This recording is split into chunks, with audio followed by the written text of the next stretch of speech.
Good evening, everyone, and welcome. I'm Dick Johnson, President of the League of Women Voters of Newcastle County. Thank you for joining us tonight.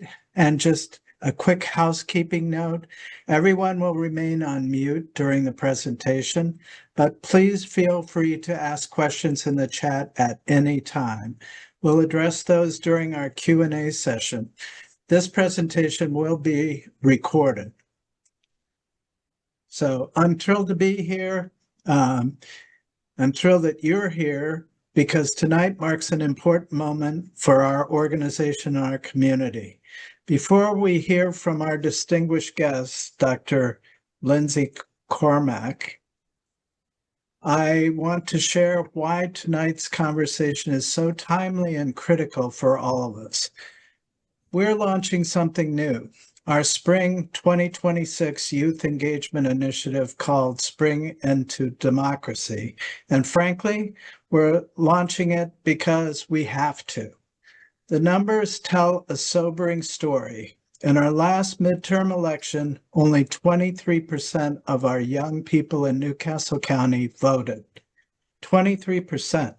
That means that more than 3/4 of our youngest voters, our future leaders, taxpayers, and community members aren't participating in decisions that will shape their lives for decades to come. We have over 20,000 unregistered young voters right here in Newcastle County. These aren't apathetic kids. They're students balancing work and school, young adults navigating their first jobs, recent graduates trying to build their futures. They care deeply about issues, climate change, economic opportunities, social justice. But somewhere along the way, we've failed to connect the dots between those concerns and the ballot box. So here's what we're about to do. Our Youth Engagement Initiative isn't about telling young people how to vote. It's about empowering them to participate. We're developing youth ambassador training programs, recruiting and partnering with other organizations, and reaching out directly to over 20,000 young people who have the right to vote but haven't registered yet. But here's the thing, and this is why Dr. Cormack's work is so critical to what we're doing. This can't be done by the league alone. That's why we're looking for partners. Youth civic engagement doesn't start at 18. It starts at home, in schools, and everyday conversation. It starts when parents and mentor model what active citizenship looks like. That's why we're so fortunate to have Dr. Lindsey Cormack with us tonight, author of How to Raise a Citizen and Why It's Up to You to Do It. Her message couldn't be more relevant to what we're trying to accomplish. So let's begin this important conversation about how each of us can play a role in building the next generation of engaged citizens. It's my honor tonight to introduce you to Dr. Cormack. Lindsey Cormack is a PhD and an associate professor of political science and director of the DC Inbox at Stevens Institute of Technology in Hoboken, New Jersey. Her latest book, How to Raise a Citizen and Why It's Up to You to Do It, explains how and why parents must help their children to learn about politics and government. Since 2009, she's run the DC Inbox, which is a process of archiving and providing to the public all official e-newsletters sent by members of Congress in real time. You should check that site out. Dr. Cormack specializes in American politics, specifically strategic political communication in the context of Congress, veteran politics, women in politics, and electoral systems. Her research has been published in Political Behavior, Congress and the Presidency, American Politics Research, The Legislative Scholar, among many others, as well as in popular outlets, including the New York Times, the Washington Post, NBC News, The Hill, and more. It's my honor to introduce and welcome Dr. Lindsey Cormack. Dr. Cormack, you're on. Thank you so much. Dick, you have been so gracious at every step in this process. I feel very glad to be here among you all. Can someone give me a thumbs up if you can see my screen? Okay, great. So, like you've heard now a few times, I'm Lindsey Cormack, and I'm excited to talk with the League because, as a proud League member in New York City, I find that I don't have to have that first hurdle of telling you why this sort of topic is important.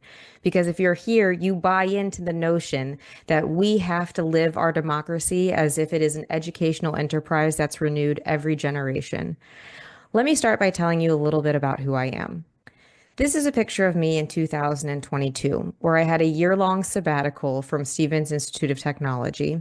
And in that time, I finished working on the book that we're going to talk about tonight, but I also did a project where I had 2 camping chairs, 1 camping table, a sandwich sign that said, "Will you chat with me about politics for 3 minutes?" and a 3-minute sand timer. I went to different parts of New York City and just invited conversations with people because as an academic political scientist, I spend most of my time analyzing politics through some sort of numbers, whether that's text as data or records as data.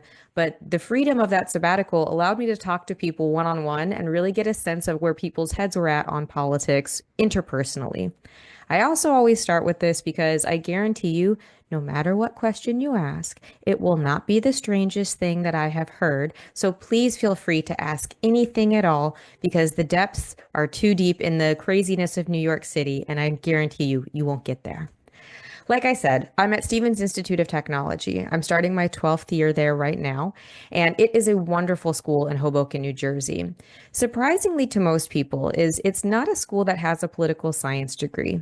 Instead, most of our students, about 80%, are majoring in some sort of engineering discipline, whether that be mechanical engineering, civil engineering, computer science, and those sorts of programs. But in being amongst these students and in leading our quantitative social science program, I realized something very early on at this school, which is I have students who are very bright. They're great test takers. They're earnest learners. They want to be there. But many of them don't know the very basics of our government. They don't know the routes to power. They don't know how to pull their own levers. They don't even really understand basic vocabulary. I also learned something early on while I was there when I was voluntold that I was going to be in charge of voter registration and voter turnout. So we started organizing these things called ducks to the polls because our mascot is a duck. And we said, you know what? We'll get together. We'll bring everyone to the polls. We obviously don't care how they vote. But then when we're done, we'll have an ice cream party to celebrate this sort of getting into adulthood. What we found, without fail, is that every time we did this, there were multiple students who were turned away because they either weren't registered or they weren't registered in that county. And when that happens, they feel sad, they feel crestfallen, they feel embarrassed, and sometimes they turn off altogether because they're like, oh, this system's so annoying and I can't even play. And so it was working with these students, seeing their struggles, and then having 6 of them be my research assistants that allowed this work to happen in the first place. The very first thing that I did as an academic political scientist, which Dick mentioned, is DC Inbox. And I encourage you to go see that on your own time. You can go there at dcinbox.com and you can type in any word that you want and you can see which members of Congress are saying it and which aren't, who's talking about it, what are the overtime trends, what are the geography trends, and you can click through and see the emails that your members of Congress are sending. So I had this one that came out a few weeks ago from your Senator Lisa Blunt, and then I had this one that came out from Sarah McBride, the congressperson, and every e-newsletter that every member of Congress ever sends in their official capacity is in this database. You might say, Lindsey, why are you doing this and not the Library of Congress? I agree. In 2009, when I went to them and said, who's archiving these .gov emails? They said they were printing them all off and I was welcome to scan them in if I wanted to. But I then decided to create a digital archive for this so that researchers, journalists, active citizens, interested people can learn what's happening in Congress in their official capacity. This is one that I did the other day, which is the mentions of unconstitutional. And what you can sort of see from this is it's really in the party of the beholder or the eye of the sender, because unconstitutional is something that Republican Party members of the House and Senate mentioned for a very long time. And then once they controlled the White House, they didn't. And then it went back up. And I anticipate for the next 4 years, it goes down again, and maybe Democrats will go up.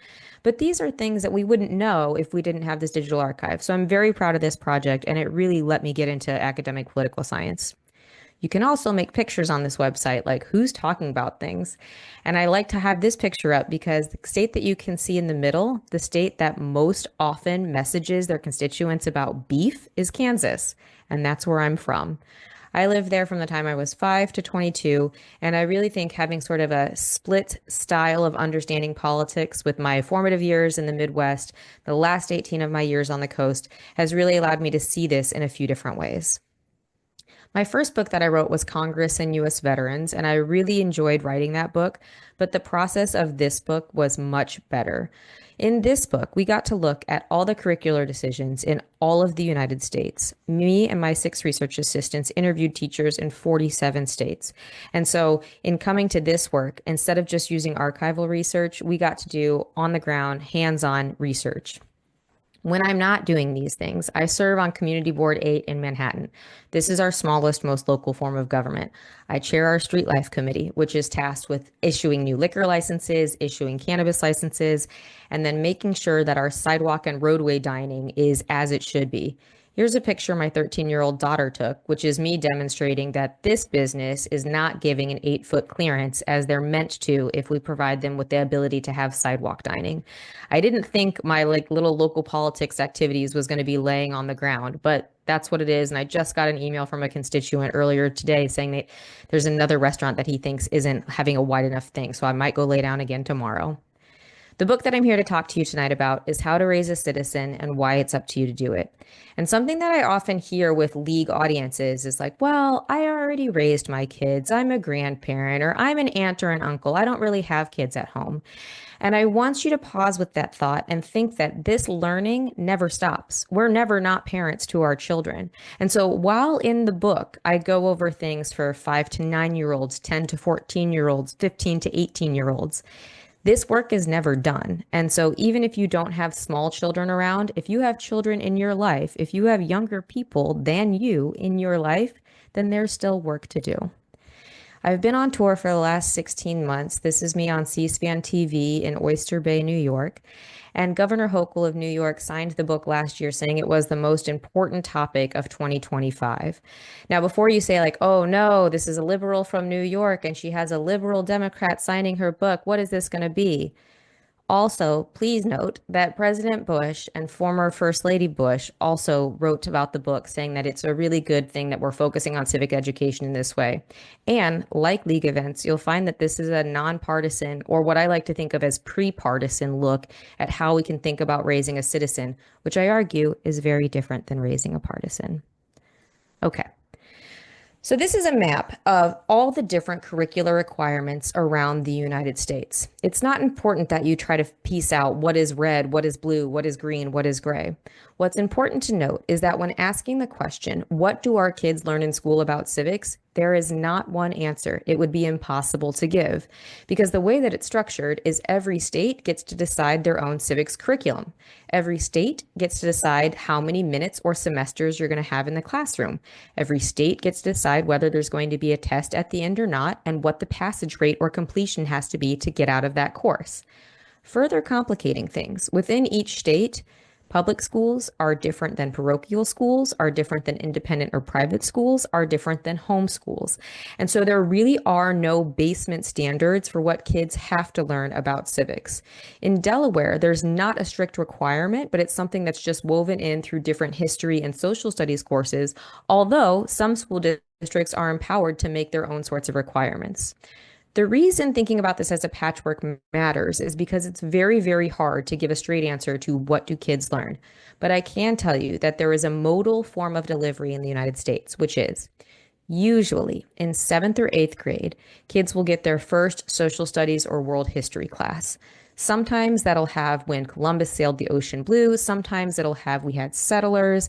Then it'll have the first colonies. It might have a little bit of westward expansion. But usually in that first look at seventh or eighth grade, it's historical, and children are taught about founding fathers, and they can see themselves sort of as watching a history, not necessarily thinking themselves as part of that system, but thinking about a story that was told 250 years ago. Then usually in most states, there's not another class on government that's required until 11th or 12th grade, and typically it's only one semester. So for instance, in Kansas, where I grew up, the high school requirement for government had to be completed on 11th or 12th grade, and I picked 12th. And I don't know what you all were like in 12th grade, but I know what I was like, and it wasn't please teach me all these technical terms and things that I need to know to be an adult. I was very much on the way out, thinking about college. Some of my friends are thinking about what work they were going to do. And it really boils down to us teaching civics in our schools too little and too late. Nothing in this book is disparaging against the social studies teachers who have this task. Most of it is empathetic, realizing that it's really hard to get all the things done, unlike every other subject where you have K through 12 and you scaffold. You learn little vocabulary, then you learn to connect concepts, and then you maybe move on to advocacy. But with civics, we usually dip in seventh and eighth grade, and then we'll wait again until 11th or 12th. What you're seeing right here is the nation's score on the nation's report card, or the National Achievement and Assessments. So what you're seeing is the data from 1998 to 2022. That green bar at the top would be if we had an advanced achievement level. That yellow bar would be proficient, and the red bar is basic. The blue bar that stays pretty much the same from 1998 to 2022 is how U.S. eighth graders test on civics. If you were to sum this up, only 23% score proficient or above. And what really this is telling us is we are not getting better in generations. 1998 to 2022 is children who would have been the children of kids who were raised in that system. So despite the fact that we're more ever connected than ever, despite the fact that information is at our fingertips, the way that we are teaching civics isn't changing in a way that we can see appreciable gains in the measures that we have of our eighth graders. When you look at high school, the picture is a little bit more dire. So what you're seeing right here is the 2019 AP Advanced Placement test scores across all the subjects issued that year. On the left-hand side, you have the lowest score, and on the right-hand side is the highest. Now, these tests are assessed from 1 to 5, and in order to get college credit in any of the subjects, you have to earn a 3 or above. AP US Government is routinely in the bottom of all of these tests, despite the fact that the 2% of students who take this opt in, thinking that either they have a propensity to do well in this subject, they have a special interest, or maybe they think it's an easy class. But on average, most of the students who sit for this test do not earn a 3, which means they're not going to get any college credit. It's also the case that most of the students who sit for this test are going to be U.S. citizens for the rest of their lives, and they're going to live in our system, be a part of our government, but many of them get out of high school not really understanding the basics. This is worse when we think about what's not required in college, which is only one state requires teaching a civics or American government class. The rest of the states leave it to the independent schools to figure out what their curriculums are going to dictate. But for many kids, the last time that they have any instruction that is intentional and about U.S. government, civics, their participation in politics is in high school, and all of our indicators show that they're really not doing that well. When you look at 2023, out of all of the 38 tests that were administered that year, civics was the 37th out of 38th, with still a majority of students not earning a 3 or greater, which means most of them are not going to earn college credit for taking this. Now, what I'm showing you here is the data over time from 2016 until 2024. There was a big bump up in 2024. Does anyone have any guesses that they want to put in the chat about why there was a bump in 2024?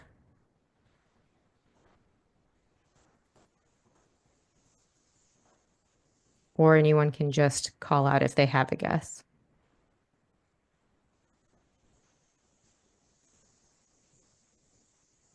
I'll tell you what I usually hear, which is maybe it was an election year, and so there was a lot of people focused on that, or maybe they like got really different standards, and so they had to teach a lot more. But the reality is, what happened is the test was what we call recalibrated, which is essentially the grade structure is shifted so that more kids are going to get a 3 and above, so that more kids will get college credit. The challenge with this is that when we do this, we're grade inflating ourselves into a deeper problem because we're passing on kids who are then going to get out of any requirements that their school might have to learn about American government. And so then they don't get the opportunity to learn in a setting that is going to be robust and for their lives because they took one test that we calibrated to make sure that more kids can get out with a degree. What you're seeing here is the data after school. So some of our 18-year-olds are in high school, many of them are not, but what you're seeing is the share of young people, which is classed as 18 to 24, who are registered to vote by state. Delaware doesn't do so bad. It's about halfway of the pack, but it's still the case that there's 47% of eligible young people in the state who are not registered to vote. New York, where I'm at most of the time, is really low. And this is problematic here, especially because we have pre-registration where you can register at 16 in order to be able to participate at 18. But most of our states have a lot of room to grow. You'll see there's a few on the right that are doing quite well, but many of us have room for improvement. And this is an indication that the way that we're thinking about this for our young people isn't translating into action, because if they're not registered, they can't participate. This data is the turnout that is kept by the census from age 18 to 85 plus. And this is who voted in the last 2024 presidential election. What you'll see here is it's a relatively clean stair step from 18 to 84. And this is something where we know that it takes a little bit of time to learn in a system, but if we don't have representative democracy that looks at the age variety, then we're not going to get outcomes that our young people are pleased with or really that work for them. When I show this to my college students, what they say is like, oh my gosh, everyone in politics is so old. Why is that? And I say, well, we are in a representative democracy, so let's just go see who is trying to get represented by turning out to vote. And they end up finding this data. They'll do different visualizations and we'll say, all right, okay, so there it is. You can see that this is how it gets represented. The people who participate are the ones who get to play.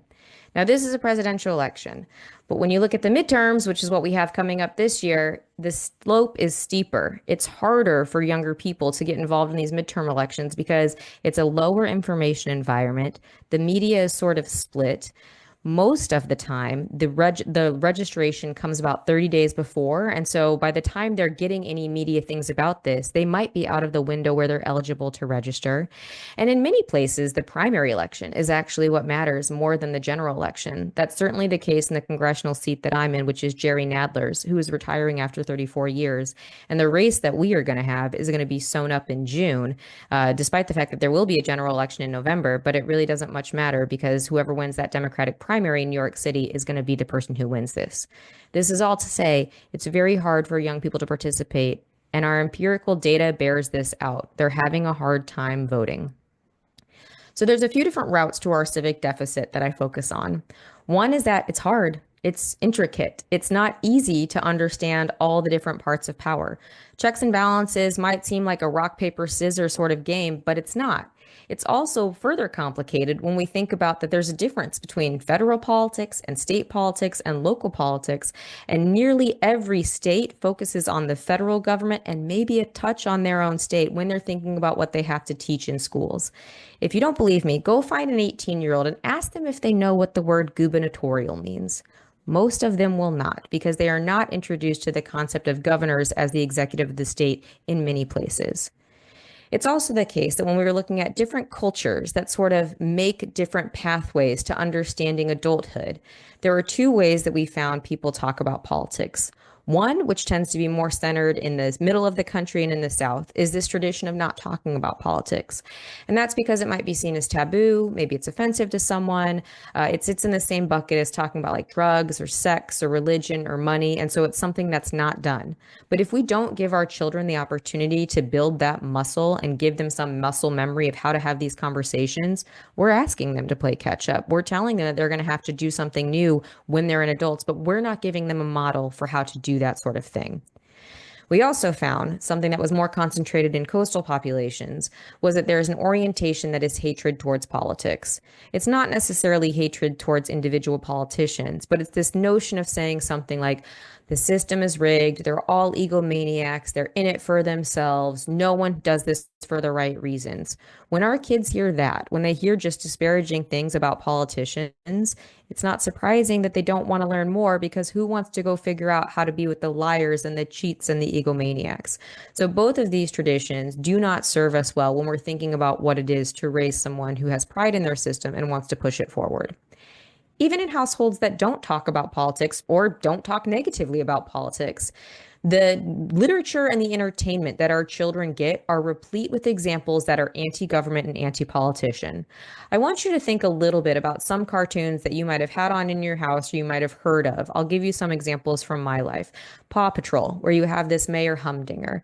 There's two sorts of archetypes for what we see in a lot of kids' entertainment.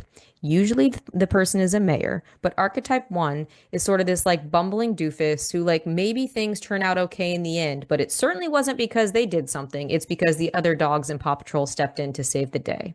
And archetype two is like the mayor in The Simpsons, which is someone who's sleazy and out to do harm to the citizens that they're meant to protect. And so our children are getting this incompetent or evil notion of what government is, despite the fact that we know government is necessary and we know many of the people who are doing it is good. So we have this challenge in the way that we're raising our kids, even if we ourselves in our homes aren't engaging in any sort of negative talk. It's also the case that school's out. And what I mean by this is going to be the focus of the next few slides. And this is not to say that schools cannot be robust sites of civic learning. It is to say that doing this in schools or putting everything on teachers to impart all of the civic lesson into our children is an impossible ask right now because of the constrained and fraught environment that schools are for many teachers. It's also the case that when we were doing this research, we heard a joke in many states, which is we know who teaches AP US government. His name is Coach. And that's because in many places, having a social studies appointment is not sufficient to have a full-time employment with a school. And so many people who teach AP US government or AP US history are also football coaches, wrestling coaches, track coaches, swim coaches. And that was something we heard throughout the country.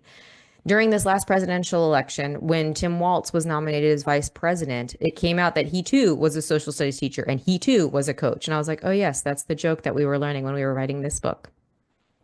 When I say school's out, I mean a few different things. One is that state legislatures have increasingly made it hard to do some of the work of talking about civics because it overlaps with other topics. So you might have heard about ways that we're talking about race or not talking about race in schools, or ways that we're talking about civil rights broadly or not doing this, or ways that we're talking about sexual orientation. But in specific to civics, there has been some legislative action, one particular example in the state of Texas, which has said the way that we're going to teach civics can't be the most effective way. And what I mean by most effective way is if you talk to people who are tasked with studying education or pedagogy, they would tell you the best way to teach kids about civics is to do it through experiential civics or learning civics by doing. What these programs usually have is some sort of group project that says in the course of a semester, you're going to identify some sort of problem in your community, and you're going to try to think about the ways to fix it. An example that happened where I live in the East Bronx Academy for the Future, they have a semester of a civics curriculum where they do this experiential or action civics. One of the student teams said, I don't really like that there's a lot of cannabis shops that are near our school. Reasonable. And then the project for that semester is to figure out who's responsible for these things, how to get in touch with them, and what sorts of alternatives you might propose to them to get a better outcome. Most of the courses that use this experiential or action civics do not result in change. The kids don't get their way. But in doing this work, in figuring out, sneeze. In doing this work of figuring out who you have to talk to, is it a city councilor? Is it a commission? Is it a board? They find out all the nuances of what it is to get these things done. And in thinking about the alternatives, they figure out and see how hard it is to do this stuff. And hopefully they have an appreciation for the system in a way that they couldn't have if they were just learning about it theoretically. It's also the case that something that we heard when talking to teachers was this refrain, which is if it's not tested, It's not taught. And that's because there's only so many hours in the day and so many hours in the classroom. And when we think about what the pinnacle of achievement is for our students, for our teachers, for the schools writ large, it usually boils down to how did your kids score on the SAT or how did they score on the ACT? And neither one of these tests has a social studies component. The SAT in recent years has started using some foundational American texts in their reading comprehension, but none of this is about knowing something about social studies or civics. When we think about the ACT, it did have a social studies component, but it got rid of it in 1987 to make it more analogous with the SAT. So because these two things focus so much on English and math, the curriculum day gets really constrained where things like government are sort of seen as superfluous or like would be good to have. But if you have kids who really need to learn how to read or really need to beef up their math skills, this is the stuff that gets pushed to the side. It's also the case that there's a series of court cases and administrative cases that have gone through U.S. history starting in the 1930s roughly that have made teachers have to look over their shoulder to figure out, can I say this thing? Can I not? Can we talk about this? Can I not? Where can my personal opinion come in? Where should it not? And so it's just an environment that has a lot of little landmines that some teachers are aware of, but many are fearful about. And then when we're thinking about this in a very easy dollars and cents way, I'm sure many of you have heard this refrain before, which is for every $50 the US federal government spends on STEM, science, technology, engineering, math, it spends about 5 cents on civics. Now, this is something that was true when we were writing the book, and when you're looking at dollars, it's very easy to say like, wow, there's obviously an imbalance in what we're focusing on. But something that I'll note that has changed in recent years is that the last action that happened before our most recent government shutdown was on September 29th, the Department of Education at the federal level issued $153 million in civics grants. This is something that some people have been unhappy about, like where the money is going, but it's undeniable that this is more money that we have seen in the civics world in a very long time. What you're seeing in the top right corner is the number of grants that have been issued purely for civics over time from 2017 until today. And in 2025, we had 85 civics grants issued. Back in 2007, it was only one. Finally, I realize this last point is problematic or it can be uncomfortable, but it's the case that there's another really big reason why it's hard to teach this in classroom, and that is parents themselves. And I say this knowing that many among us are parents, but this isn't just something that happens in red states or blue states. It's something that happens everywhere. When we were doing this research, many of the people who we interviewed said, I don't really want to talk about all these subjects because if I say something that's interpreted wrong or perceived wrong or I slip up, then it might be something where I'm going to get parents who are like mad and they inflame a Facebook group or they email my principal a bunch or they might talk to an administrator or they'll badger me. And this is something that we heard, but it's not just something we heard. When we look at other people who are collecting this research, so this is statistics from the Sandra Day O'Connor Institute, and they surveyed teachers in a nationwide representative sample. What they found is that 76% of civics teachers would say that they self-censored or avoided certain civics topics due to pushback or controversy. And so when we know our teachers are in this environment where it might not be their full-time employment and they're afraid of parents and there's not time in the curriculum and there's not a lot of money to do this, it's not surprising that schools can't achieve everything that we would love for them to achieve because there's just too many daggers coming at the people who are tasked with doing this work. When you're looking at this breakdown of why people said what they said their primary challenges were to teaching civics, the number one thing is fear of controversy, and it's closely followed by pushback from parents or community. Then we have lack of time in the curriculum, which from the 1960s onwards, if we're thinking about minutes in the classroom, civics has seen the most precipitous decline out of all the subjects that we've taught. It's also the case that some of them say that they don't feel safe doing this sort of thing, and they lack the support, study, or training prior to getting into the classroom. So the argument that I make in this book is that parents can and should be excited about being the agents of change towards making our politics better. And in order to do that, we have to take a more active role in talking to our kids about these things, in modeling good behavior, and in demonstrating what it means to be a citizen. I know that we shape the way they dream, and our kids look up to us for what we do and what we don't do. So they won't ever think about how it is to get into a voting booth if they've never been in one in the first place. It's much more likely that you have a child who becomes a voter if they see what voting is. In every state, you can take your children with you to vote. So if you can model that behavior, that's a good thing that they can look up to and continue to do as they become adults themselves. I also know, and I'm sure if you have kids in your life, that children do politics. They're very capable of learning about this. We cite the Harvard study that is an annual nationally representative survey that says 87% of high schoolers say they want to learn about politics. It's not that they're apathetic or apolitical. They want to be adults. They want to understand the world that they're getting into. They're curious about this stuff. And even very young children do politics. If you've ever been in the company of two, you know that they're like very good at petty legalese, and that's mine, or don't touch me, or this is the line.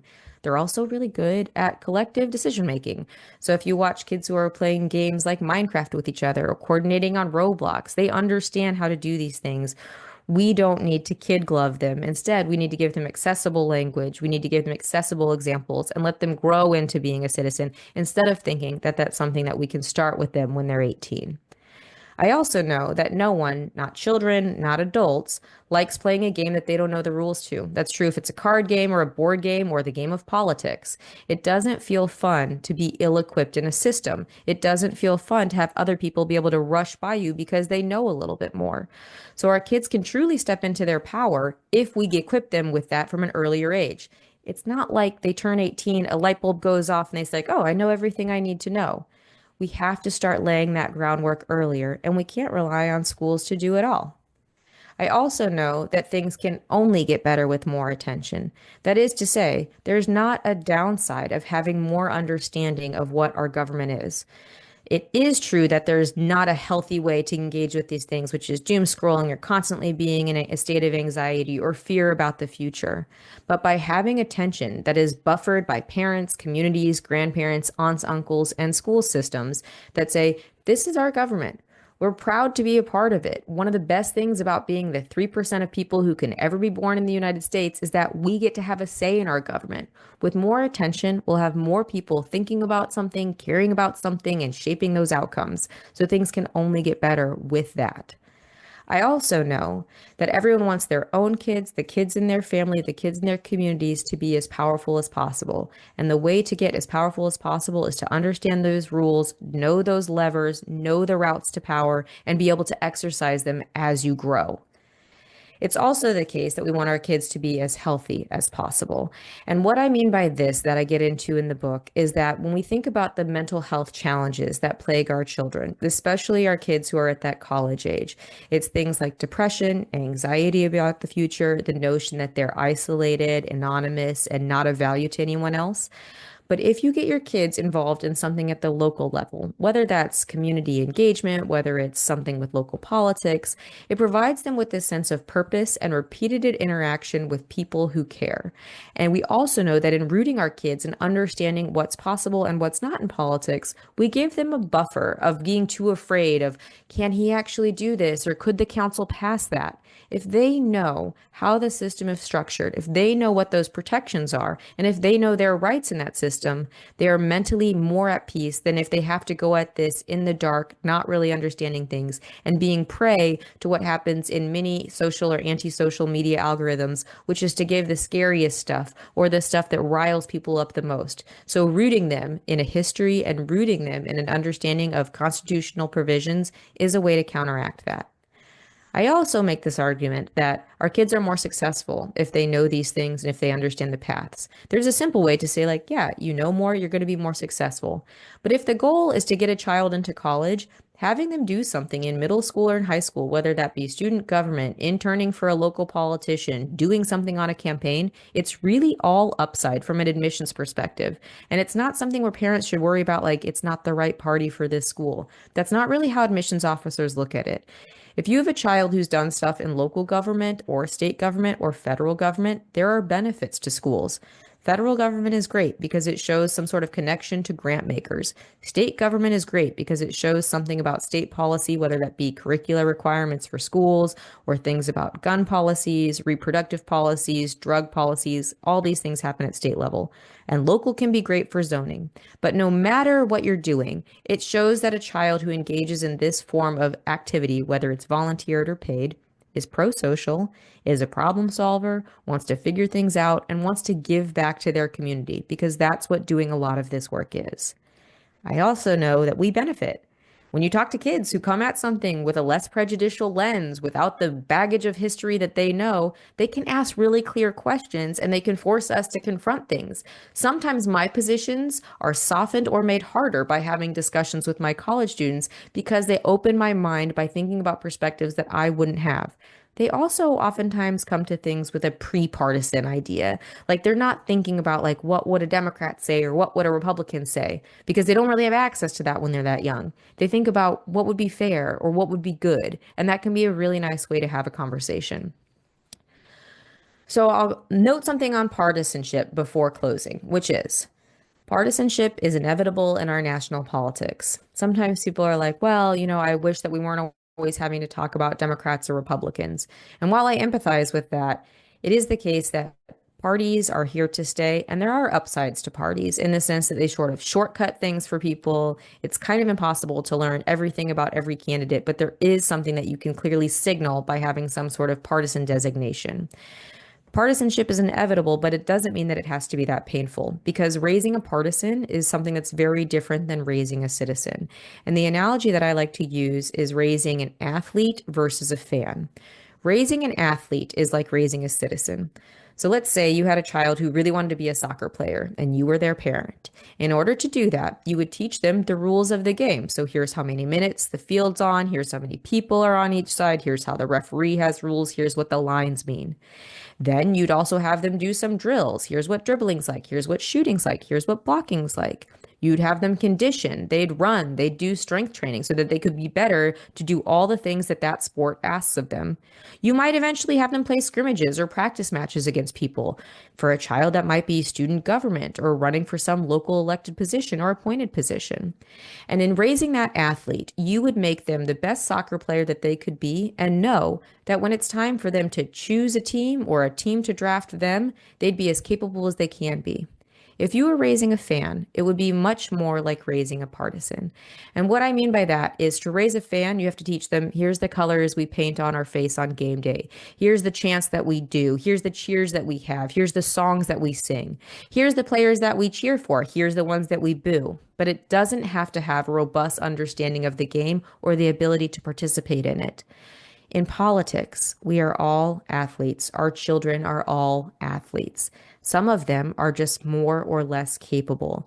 Even if someone says, I don't do politics or I never vote, that doesn't mean that you're sitting on the sidelines. In a democratic republic like ours, it means that part of the system is not going to work as well because our athletes are not equipped to do this. When I did that little sabbatical where I was talking to people about what they thought about politics, something that I heard often was that they didn't like where it was going, or they didn't understand where our democracy was going or why the choices were being made that way. And people sort of saw themselves as a passenger. Like, I'm a passenger on this ship of democracy, and it's sort of making me seasick, and I don't really know where we're going. And though that purpose in that exercise was not for me to correct anyone, but really to listen, something that I have learned from that sense is that we are not passengers on this ship of democracy or passengers on this experiment of America. We are the crew. And so if we want to steady the boat, if we want it to go in a direction, we have to figure out how to do that work. And that requires us helping others to do that work because crews that can pull together are far better than people who are disjointed or not understanding the same thing of the playing field. When you have your children in your life or young people in your life or old people who are your children, I argue that you should give them the tools to figure out this game and let them develop their own agency.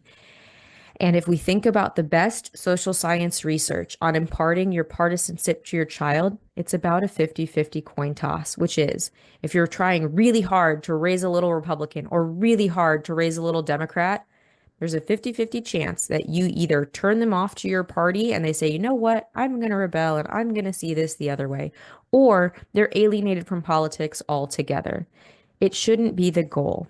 If you raise a child who sees the party apparatus in a different way than you, that is not an indicator of failure. Instead, I'd argue it's a marker of success. It's a marker that you can have a free flow of ideas in your household, that you have love and care for each other, and respect for different opinions. It's also the case that the parties are fluid. Ideology is fluid. They change over time. The personalities at the top change over time. And so the notion that your child should see the party system in the same way that you do doesn't really make sense when we think about the fact that these things are morphing over time. So if they find a different one suits them, that should be just okay. As long as they know how to play the game, they'll be well equipped to figure out the problems of their day. So, what I like to close with before finishing up with questions, which is my favorite part. So, if you have questions that you want to put in the chat, please do. If you want to ask them after, please do. Because I always like hearing from people, the curiosities, the pushback, whatever it is that they have. But I want to leave you with a few things as to how to do this work. The first thing is to just be willing. I know with a league audience, you're willing, you're in, you're doing it. When I talk to PTAs, I have moms who will raise their hands and say, like, well, what's one thing I can do? And the answer is not, you need to call this city council person, or you need to read the Constitution today, or you need to understand how this law works. It's be willing and see it on not only as your task, but truly as an honor to be able to raise children in a system that they get to have a say over the outcomes of their future. But we have to see it as ours to do and not something that schools or someone else is going to take care of. It's also the case that we need to model some behaviors for our kids. We need to show them what it is to care and what it is to do this process. Whether that means you bring them when you go vote, or you have a phone call with a local council member, or you show up to a community board meeting with them, or you have a discussion that might be disagreeable with a neighbor, a family member, a friend, and you come to a resolution where you say, like, look, we're obviously not going to see these things the same, but I respect that we're in this process together and we're going to come to an outcome somehow collectively. And so we have to show them what it's like to do this work so that they have a model for as they grow and they do this work on their own. It's also important that we introduce kids to politicians. When I was writing this book, my niece was 7, and she heard that I was doing this, and we were on a trip together. And she said, Aunt Lindsey, I don't know who my mayor is. She lives in Olathe, Kansas. And I was like, you know what, Piper, I also don't know who your mayor is, but I'm sure we can figure it out. We got online that night. We found out who her mayor was. We sent him an email together where I said, look, my niece is a constituent of yours. She would love to meet you. Is there some time in the next 3 months that we could figure out how to do that? And sure enough, in 3 months' time, he was hosting an event and he met Piper as his honored guest before. And it would have been as if she was meeting the president. She was so dressed up and so nervous. She was like, I don't get to meet really important people that often. And then she met him and she was like, oh, he's kind of like Uncle Brett. And I was like, yes, the people who are doing this work are our friends. They are our neighbors. They're not these amorphous bureaucrats over in DC that you don't have a sense, or they're not all these elites who you have nothing in common with. The people who are doing local and state government are mostly volunteers, and though we might disagree on the outcomes that they're going for, most of them are tryhards who just want to make the world a little bit better, and they're volunteering their time, their effort, their mental capacity to doing that. So let kids see them, let them be introduced to them so that they can make the assessment that, hey, that might be something I can do. That's just a person just like me. It's also really neat to see government spaces because oftentimes our kids don't get to experience an architectural thing like how our state houses or our courthouses are built. So let them see that, and hopefully it inspires a little awe in them about the work that happens there. And then finally, the plea that I have is not to say don't criticize government, but it is to say that we can check our negativity by also finding points of pride and points of joy. So though there might be things that are happening politically or in governments that are state, local, or federal for you that you disagree with, it's okay to register those complaints, but we also need to make sure that our kids know if you have clean drinking water, that is a government win. Someone got together and said, we're going to have a system that treats our water. If you got newly paved roads and your car doesn't rumble as much, that's a win. If a park opens, if seniors have spaces to recreate, we need to point out these bright spots so that our kids can see that there is good work that government does, and it should be aspirational to care for your community, not something that we denigrate people for trying. In an age where attention is the biggest and scarcest commodity that we have, I want to thank you for listening to me tonight. I feel truly grateful that you did. Thank you so much, and I'm ready for your questions. Thanks, Dr. Cormack. That was really a great presentation and a little bit of humor as I was listening to some of that. So if you haven't read her book or haven't purchased her book, I'm going to make a pitch for that because it's an excellent book. And if you want to kind of figure out the Constitution of the Bill of Rights, the back part of her book is really good at that. So thanks again. Thank you very much. So Susan or Ann, do we have any questions? There are no questions. There are no questions in the chat. So if anybody's got any, can you just either raise your hand or speak up? That would be really good to continue the discussion. But you'll have to unmute yourself first. I guess just one heads up. I don't know if you guys can hear me. The chat shows disabled, so that might be why there's no question. Yes, can you hear me? Yes.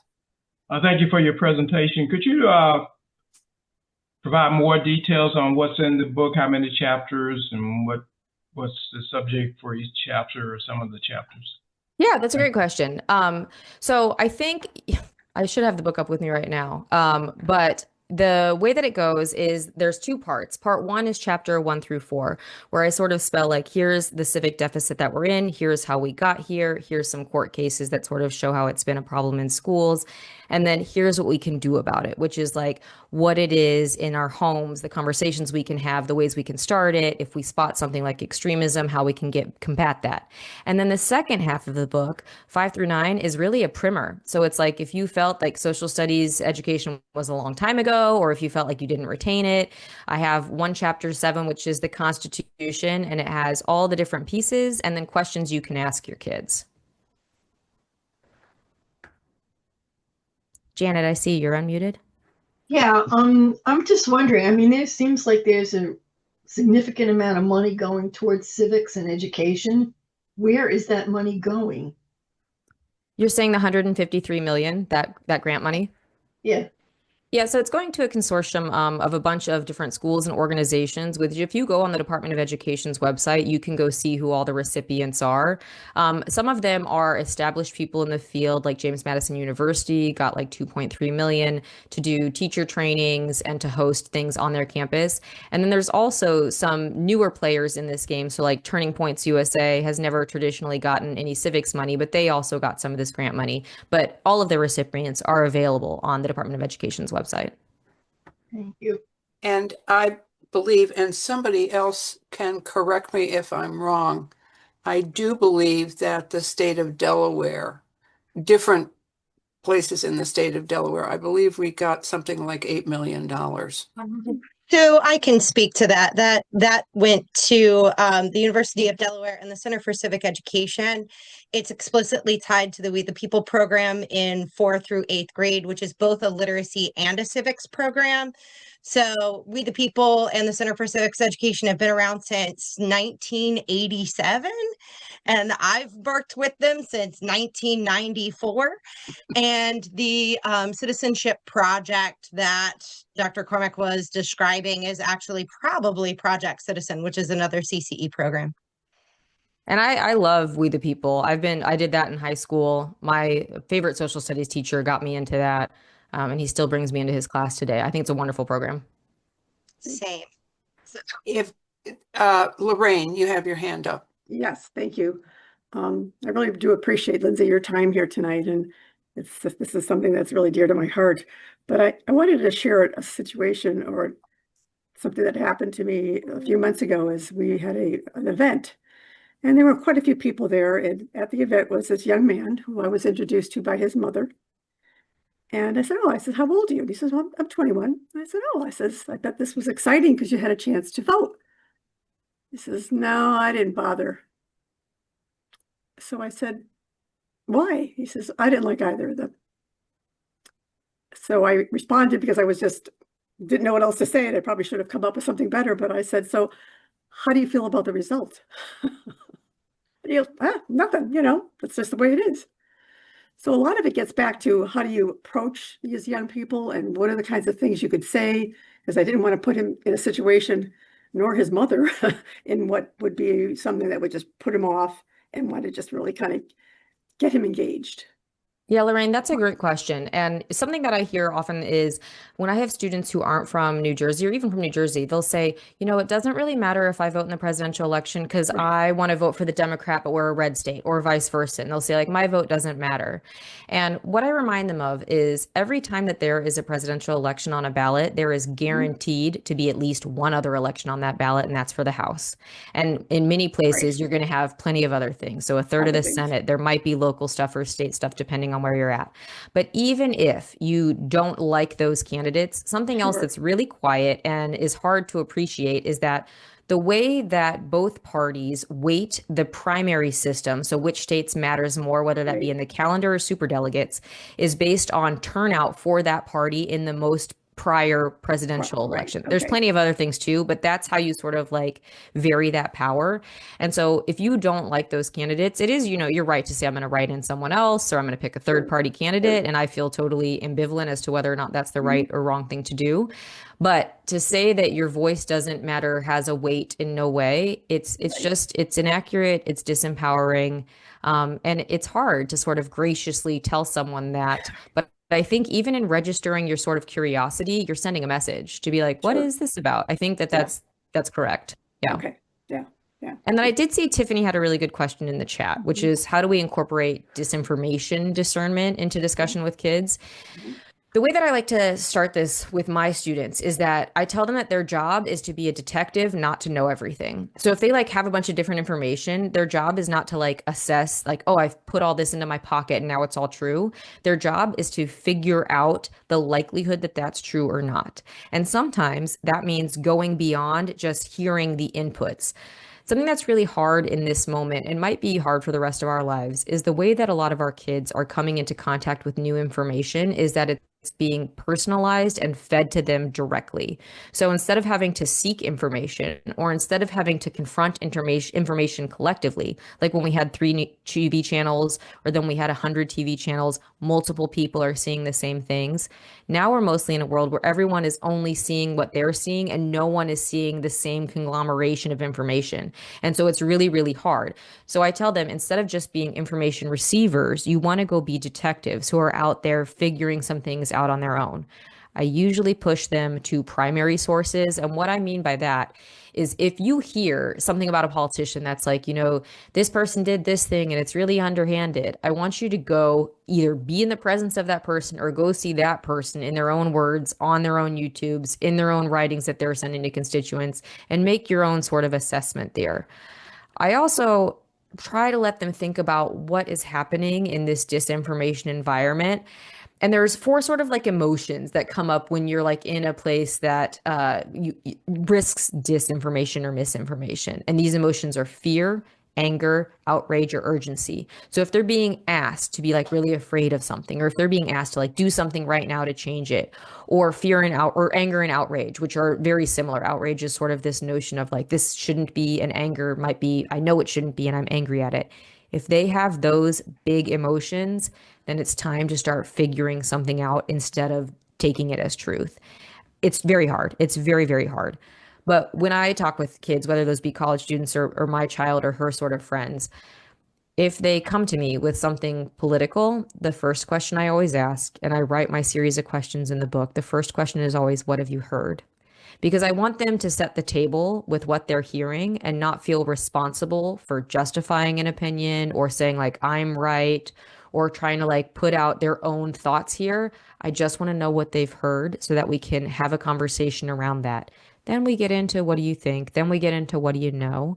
But it's very hard, and it is a challenge of our time to sort of get this disinformation discernment into how we're talking about government and politics. But if you go to the basics, the Constitution, if you print it out, it's only 17 pages in 12-point font. And some people are like, it's in Old English, the kids can't understand it. That's not really true. And what I do in my college class, it takes us 6 weeks. We read it line by line. And we go through, what does this mean relative to the other things? Now, I don't think you should sit down and do that, grill your kids about it. But if there's questions about what the parameters are of legal or illegal action, you can go to part of it and try to figure this out. Is this a state responsibility? Is this a federal responsibility? Is it executive? Is it not? So I very much appreciate the question from Tiffany. Susan, you don't have to raise your hand, do you? Well, but I wanted to be polite because I'm looking at the, thank you all for coming tonight, by the way. And as Dick said, when we first started, we have this initiative that we're working on. We have our first little steering committee meeting on Friday. But I was thinking when Stacy was talking about Project Citizen, particularly if you're a league member and a league member here in Newcastle County, although I know we have league members from across the state here. We have opportunities to engage with young people. And we get emails all the time asking if we've got people who are willing to become, and I'll use this term, civic partners. I spent a couple of days last week doing the Mikvah Challenge soapbox competition in a couple of school districts. I just signed up to do one down in Appoquinimink in February. There are opportunities. You don't have to have school-age children. You don't have to have school-age grandchildren to be able to contribute to the civic health of our communities. And one way to do that is to join with us and work on some of these projects when you're invited to. So I'm just putting that out there.